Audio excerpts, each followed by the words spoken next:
Hey, what is up guys? It's your boy Speed here, and today I want to go over a game that I recently played, a PUGNA game I played. This is currently my favorite offlaner in Dota right now. This is also a hero that you can flex to position 1, 2, 3, 4, and 5. Probably not actually position 1. That would most likely not be great, but you can try it.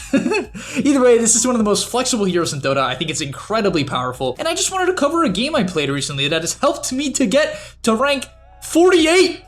I've been just absolutely owning on PUGNA and a few other heroes in the offlane, and I thought I'd start with PUGNA, and let's get into it. Also, I want to tell you guys that if you've been struggling with solo queue and you're looking to get to the next rank, I'm going to be able to help you. Like, literally, with the gameleap website, I'm going to give you guys guides that are going to make it unbelievably clear on what you need to do. So if you've been stuck in the solo queue grind, you don't know what to do, and you want to become absolutely broken, but like actually, you want to become much better at Dota, and you want to take it more seriously, the gameleap website is going to help you do that. So click the link down below. I'm going to help you get to the next rank, and I'll see you there. Alright, so getting into the laning stage, there's a couple of main things that I do in almost every single lane that enables me to put the most possible pressure on the enemy safe laner. The first one is I put a pretty heavy emphasis on getting a block on the wave. I like getting it back as far as possible so I can optimize how many auto attacks I get on the safe laner, and I like to make sure that the safe laner, if possible, is not starting the first wave under their tower. As a result, they get 3 armor and 1 HP regen. It basically makes heroes take almost no damage from your auto attacks. So yeah, I think this minor block, while it might seem small, is actually very significant. After that, I almost always go for an auto attack immediately. The reason why is the enemy is blocking, so they're in front of their creep wave. This allows you to get a free auto attack in without really tanking very many creeps. After that, I put my heavy emphasis on securing the range if they pull creep aggro. In this case, Sven did, and as a result, I'm almost always going to nuke into auto. The wind-up time of PUGNA's blast basically allows you to hit and blow up the blast at the same exact time. This prevents any sort of deny and puts you in a very advantageous spot, as now they have 3 creeps and you have 4. You always want this to be the case because the more creeps you have on your side, the more you can auto attack. And following that up, you're going to see instead of going for a range creep deny against a Sven who has 67 damage and a quelling blade, I'm instead going to spend that time just hitting him. I basically don't contest very many denies at all against the majority of melee safe laners. Instead, I just decide, well, to auto attack them. And as you can see here, I get a good amount of damage on Sven, do about half of his health just through casual auto attacks and nuking 2 times throughout the wave. After that, I realized that my Pudge had a good chance of killing this Grimstroke. Pudge has a lot of kill threat at level 1, PUGNA does too, and so I ended up getting first blood, which was huge for my lane this game. After that, you're going to see the main themes start to basically just continue themselves. Anytime I can auto attack Sven, when I'm about, a creep's length away from the creep wave, or like the closest creep, I will do that. That's basically always what I'm looking for. I'll hit them if I'm in the creep wave, only if I'm in a severe HP advantage. Otherwise, I'm going to hit them when I'm a little bit off the wave. But once again, securing the range creep, right? Quick little nuke, getting the CS, pretty basic here. Make sure I'm getting every single CS possible. Then I bring the wave back, get this one as well. And this is key. It's very important that when you're harassing people, it doesn't completely take your attention away from the CS. Being good at this game is generally the capability to do both CS and put pressure at the same time. Of course, if you're in a losing lane, then it's, you have to be able to CS and draw aggro or position accordingly most of the time, right? You're just kind of switching what you have to put attention on. Generally, you're gonna have 2 main things you're gonna have to focus on in the lane, and you really wanna make sure that they don't take away from each other. One major thing I like to do is PUGNA as well as bait creeps. I also do this on heroes like Necrophos, Death Prophet, and Prophet as well. And the reason why is, once again, you don't deny very well. I also know Sven has a nuke, so instead of going for a deny here, I just start to hit the Sven, right? I hit him again, and then I go for the deny here. He was fast enough to stun for it, but at least I force him to use his mana, which isn't too bad. I also thought at the time he wasn't going to react fast enough, and I'd be able to get the kill. But after a couple of sets of auto attacks and nukes, I'm able to put Sven into a very weird place where he has to get salved. So much so, well, he's actually so low that the salve doesn't even really full heal him. It gives him quite a bit, puts him pretty close, but definitely does not full heal him. And it goes to show that I'm going to slowly win the net worth battle for my lane, because I'm going to force out so many salves when I'm playing PUGNA, and I'm still going to have very good CS. You can see I'm 13-1 to the 9-2 of Sven. Me auto-attacking him constantly also is going to constantly put pressure on his focus, right? Just by auto-attacking this guy 24/7, it's going to make him just have to worry about getting hit and not worry about CS. Upcoming here, I have no idea what this kill attempt was, but the big thing is I nuke right away. You'll see when I'm going for any sort of trade that I think is committal, the key thing is that you nuke, right? You want to nuke as much as you can, and the reason why is if you don't, you're just going to lose out on damage. It's a simple concept, but a lot of players don't actually understand that they're messing this up. And eventually the lane starts to really break down. When Pugna gets towards level 5, you generally want to have your mana boots. You'll see around minute 4 here, I'm going to get my mana boots. I don't expect to get mana boots at minute 4 in most games, especially if I go Magic Wand. A lot of games I actually prefer just to rush the mana boots, but besides the point here, I get them at minute 4. I would generally aim for 5-minute mana boots. That's what I would strive for, guys. 5:30 is like the latest generally, especially if you're rushing it.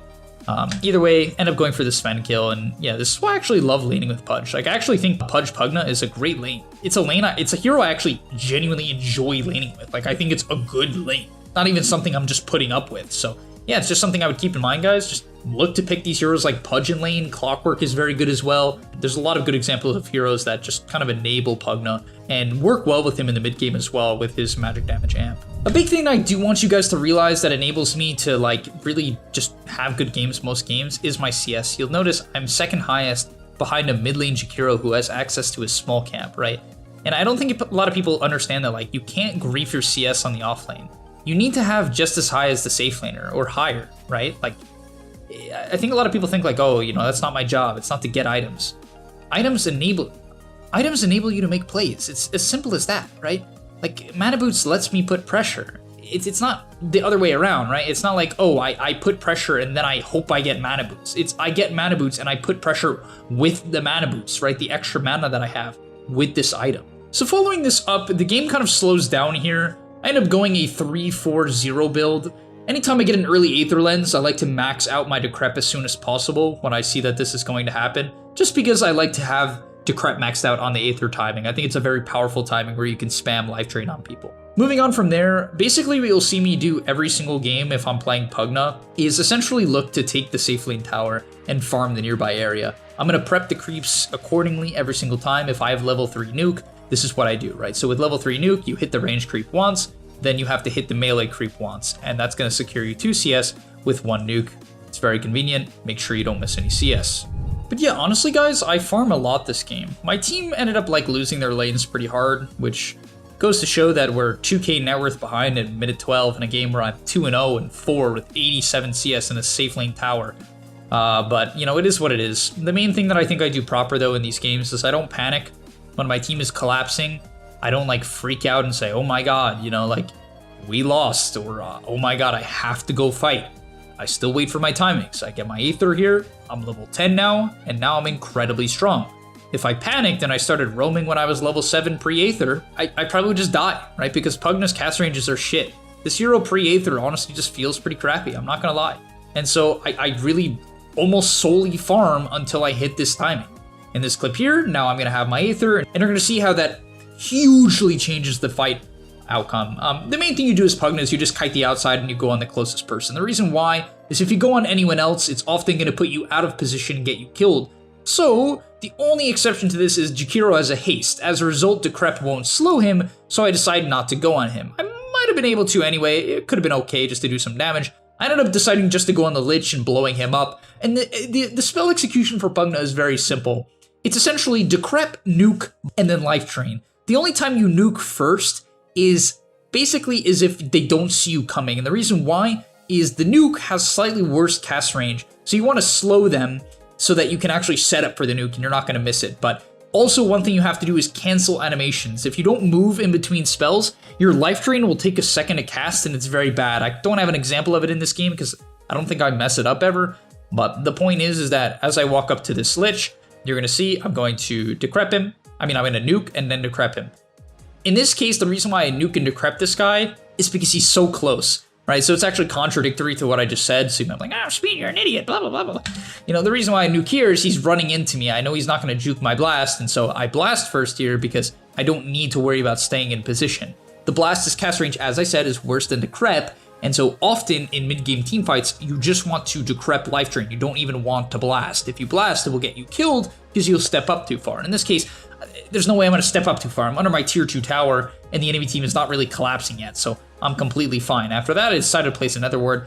Sometimes you don't want to if you're running out of mana. You might as well prioritize your other spells, but in this clip, I Kind of felt like against Grim and Jakiro would be valuable. They kind of just cast a lot of spells, and I think it ended up paying off. After he casted Ice Path and his Q, it did like 200 damage to him, and the Life Drain was able to finish him off with the Shadow Poison. So yeah, it just ended up being an incredibly good fight, and this is mainly just because I hit my timings, guys, right? I hit my timings. A lot of people just don't get this. They think like, you know, you have to fight all the time as the offlaner. No, you don't, right? No, you don't. There's no rulebook that says that. Like, think about it. What if every YouTube video starting tomorrow told you that the offlane is the lane that should farm the most? What if that's what they told you? It might become what you believe, right? And I'm not saying that's how Dota should be played or that's how I view the game. I'm just telling you that, like, often people don't question what they hear. They don't question like what what they've heard once, which is like, oh, the offlane's the fighting role. And I just know that offlaners grief a lot by just roaming 24/7. Then they have like 80 CS a minute 20, and their game is shit because they can't do anything because they have no items. Now, in this game in particular, I decided to go 4-staff. The reason for that is I was against Primal Beast, and I feel like I can see that hero coming most of the time, so I can react with my 4-staff. Even Sven Blink, I can even react with 4-staff against his hero if I see him coming. But it's primarily in the early game. Like, when I build items, I generally build them to address my biggest threat early on, or at that point of the game. And at this point of the game, it's Primal Beast, that's it. So I feel like the 4-staff's a great answer to him. However, some games I'll rush Octarine if the enemy team has no gap close, right? But in this game, they have Primal Beast. That hero can solo kill me, so I want to buy a defensive item to play accordingly. Also, you'll notice that very often I'm going to play around vision. My favorite thing to do as Pugna is play mid with a mid ward at nighttime. If you have a mid ward at nighttime with Aether Lens, you can just kind of mess with people like crazy. Like, look at this Grim, right? No one can even help this guy. Almost dies. He lives on like 1 HP, right? I was going to go on Lich if I could have, but I'm always just going to play around these mid wards. Pudge puts down another one, and I'm going to play max range on the wards. Ended up getting gone on here. This fight was kind of shitty. I definitely overextended. I should have canceled the Life Drain so I didn't get hit by the Ice Path, because that ended up just destroying my health pool.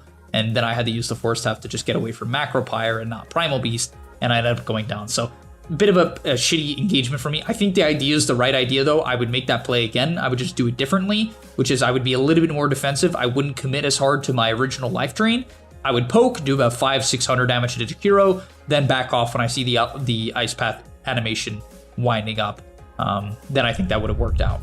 All right, let's get into our next team fight. So you'll notice at this point of the game, I have a 4-staff and a Glimmer. The Glimmer is really just because I really feel like this item is just good on Pugna. With the Aether Lens cast range, you can constantly save teammates, and having magic resist is really nice, right? It's just like, I often feel that also based on my positioning, I'm often out of Sentry and Dust range. Does that make sense? Right? Like, the heroes that jump me don't often buy Dust, and if they want to buy Dust, well, they have to buy Dust. It takes up a slot, and they still have to Dust me.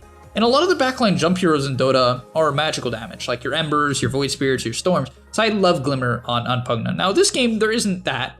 Like, they do have a Sven who doesn't really want to buy Dust, so there's that. But even then, like, there's a lot of situations where you get close to the enemy team. It's not like Dota's a chessboard. Like, it's not that linear, right? So here I get gone on, I pop my Glimmer, that helps me disengage, right? I can kind of kite out. I end up getting stunned here, but I was able to get hooked by my Pudge. I think I might have been fine anyway, because my Glimmer was coming up again soon, and I was able to decrep the Sven, so I think I would have been okay. Just because of the Glimmer, once again, just constant mana. But as the fight continues on, you're going to see I'm just always casting my spells, like snippety snappity. Every time I'm in range for something, as long as it's safe, I'm going to cast my spells. In this case, I prioritize the Life Drain because it gives mana back. If you're full HP on Pugna, it doesn't give HP, it gives mana, which was key here because I was going to run out of mana otherwise. So it gave me almost 1,000 mana to do that combo onto the Primal Beast there, which is huge. After that, the Pudge hits a really nice hook. I considered decrepping or glimmering him, but he didn't need it. I realized that. The Sven didn't have God Strength. I'm like, okay, I don't need to waste anything here. I can save my spells for a later use case, and that's exactly what happens. I tried to go on the Primal Beast. He was a little bit out of range. Once again, sticking to the theme of going on the first person. It's not always correct. Realistically, I should have decrepped Jakiro here, but you can see the concept is very important. I go on the first person I see. I stay in position. I just kill off the key target, and it allows me to break down the enemy team without forcing my team too deep. And that continues on. Love Void Spear Pug. The combo's so good because that hero does a stupid amount of magical damage as I Glimmer and save my Pudge with Life Drain. He stays alive. We win the fight, and we're finally net worth ahead in a pretty disastrous game where my Void Spirit got really tilted. So, goes to show. Couple good plays, good snowballing with Pugna. This is one of the best mid-game heroes in Dota. Like, literally, the impact you can have on this hero is wild. It is wild. If you position correctly and spam your spells on the correct targets, it is wild, as I die. One more thing that is absolutely key on Pugna is Nether Ward. This is like one of the biggest buff spells of the hero.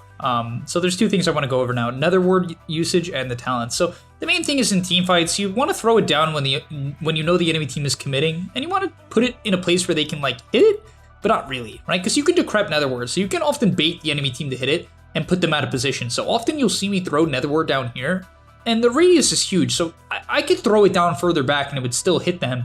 But the reason why I like to do this is often it puts enemies in range of my combo as well, my Decrep, Nether Blast, Life Drain. So I'll often bait supports to hit this or bait cores to hit it and do a lot of damage to them. Even the Jakiro here, I do a casual fourth of his HP just with a basic like small Life Drain, small set of spells, and you know, a Decrep. And Decrep, when you Decrep enemies, it actually makes the Nether Ward do more damage as well. It's something to keep in mind. In fact, it's crazy damage. You'll see later on into the game a hilarious clip with the Nether Ward, where I actually one-shot Grimstroke just with Nether Ward, which is pretty unbelievable. All right, so the hilarious Nether Ward clip comes up here, and basically at level 25, your Nether Ward does double damage. Yeah, you heard that correctly. It does double the damage. It already does insane damage. It doubles, and it also gets amped by 60% if they're Decrep. So as I was going mid here, I don't actually know why I was so far up here. This was definitely shitty. They had 4 heroes alive, and I didn't really have proper vision. I think I wanted to put down a ward on their hill. Or mid. Yeah, okay, that's what it was. And I had trap vision here. So I was like, okay, I'll play this. But look at this clip. So I'm gonna go on this guy, right? I decrep him. I realistically should have put up Nether Ward first. The reason why is it has a bit of a cast time. And so it's like gonna give them less time to react, right? Nether Ward is not something people will necessarily react to. Decrep they will. So realistically, if you want to decrease the amount of time the enemy has to react by by as much as you can, you want to Nether Ward first. Nether Ward, if you have vision of them, of course. Nether Ward, then Decrep. But either way, look at this. I Nether Ward.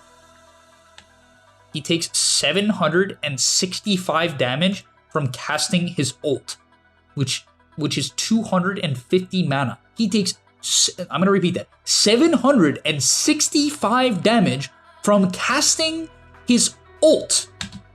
Then he casts his W, and that does 550 damage. That's all of his health. He died to Nether Ward. Even this Lich here, as Lich goes on me, will cast his spells. I end up dying here. Look at his health. I didn't even decrep this guy. I didn't blast him. I didn't life drain him. Look at his health. That is just the level 25 talent. He almost died. If he wants to if he wants to cast his Q here, he does almost will die. It's crazy, man. Even Sven took a good chunk of damage just from casting God Strength, but this talent is ridiculous. Like, as tempting as Nether Blast damage is, I just don't think you can take it. Even if you were the high ground siege hero or you're the wave clear guy, I don't think you can take it. This talent is just frankly insane. It's broken. It's absolutely broken. And talking about good baiting on Nether Ward placement, you'll see this coming up here as well. So this Primal Beast goes in, and you see I kind of throw it in the middle. You could question it because it is like a God Nether Ward now, so like, realistically, I should probably keep it alive. Like, I should focus on keeping it alive. But like, Sven walks up to it now, right? And I'm gonna decrep this guy, or try to, right? But he goes on it. He gets E-bladed, hit by TA, and he has to BKB to kill a Nether Ward. It's not a long cooldown. I Octarine, right? It's like 30 seconds or 26.3. Like, I'm gonna get another one. It's not optimal that it dies that fast, but Sven just uses BKB to kill it. And people will do that. When they understand how much it does, they will like click BKBs to kill it. And then I have another one up, right? Like, I just straight up have another one up. And if they cast any spells, they're going to die. Sven this time is like, okay, maybe I shouldn't hit the Nether Ward. He thought about it there. He's like, maybe I should hit this thing. It's like a tombstone, right? But no, it's a bit more dangerous than tombstone in the late game. Either way, as the game continues on, my team tips me. Very kind of them. I did have a very good game this game. I felt like I kept the tempo up and I did very well in the lane. Pudge also hit a lot of great hooks, so shout out Pudge. And yeah, thank you guys for watching. Hopefully you learned a lot. Hopefully I inspired you to pick this hero. I think it has so much potential in this patch. I think Nether Ward is a crazy ability. I didn't even mention the talents and the power of Nether Ward. Nether Ward currently makes all spells do 25% less damage in its radius. So if you're affected by Nether Ward, not only do you take damage, all of your spells do 25% less, which is a crazy number. Like, everything Jakiro does is 25% weaker. That's ridiculous, right? That's ridiculous. That's way better than a pipe. You know what I mean? Like that's way better than a pipe. You know what I mean? It's insane. Like, it's quite ridiculous. And yeah, in terms of talents, what I go in this game, I generally go these talents every game. Sometimes I'll take movement speed over health at level 10. If they don't have good gap close, I'll often take movement speed just because like I can just kite around the edge of the fight and it helps me split the map better and catch up to people faster. So it's good when it's like a really, really good Pugna game.